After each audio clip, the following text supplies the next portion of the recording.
The report comes soon after another by the National Cohesion and Integration Commission that revealed gaping ethnic disparities in public universities' employment, with the top 5 tribes in Kenya accounting for 80% of the jobs.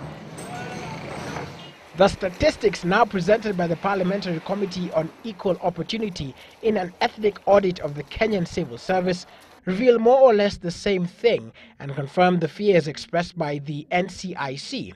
The committee says the disparities must be addressed urgently by capping representation of any tribe by 15%. By March 2010, the Kenyan civil service consisted of a total of 211 and 44 personnel, this excluding the military and teachers.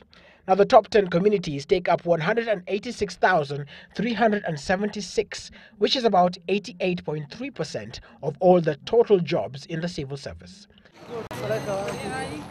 This means, according to the report, that about 20 communities do not even make the 1% of the civil service. Let's look at the numbers in relation to ethnicity.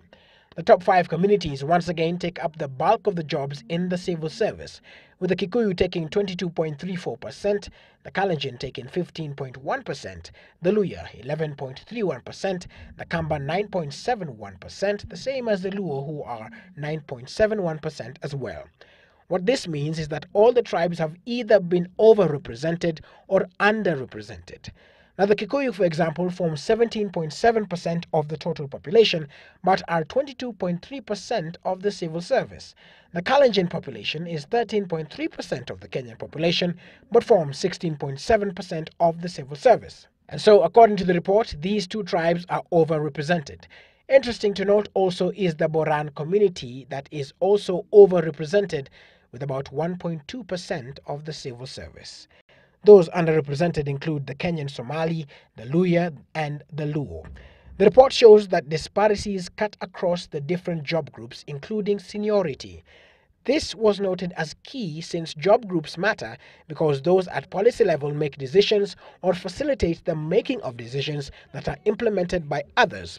To that effect, the big 5 ethnic groups once again showed presence at the low-level jobs, that is, from job groups A through D.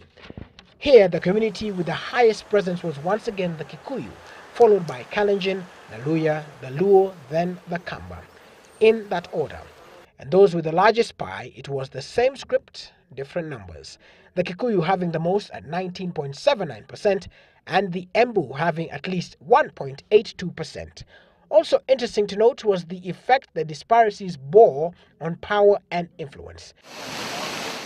Nearly 70% of the civil service jobs are in 5 ministries, 3 of which are under the office of the president, top of which is the police force. In terms of police presence, therefore, the report revealed that the Kalenjin have the highest presence in the force at 21%, while the Luya have 9% and the Luo 7%. The Mohammed Afei-led commission now holds that to address these disparities, the government ought to introduce the idea of addressing ethnic inequalities in public service as a benchmark in performance contracting to guide a regular review.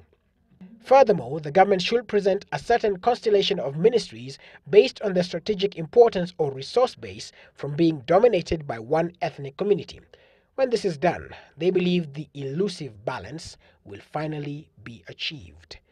Willis Raburu, Citizen Live at 9, Nairobi.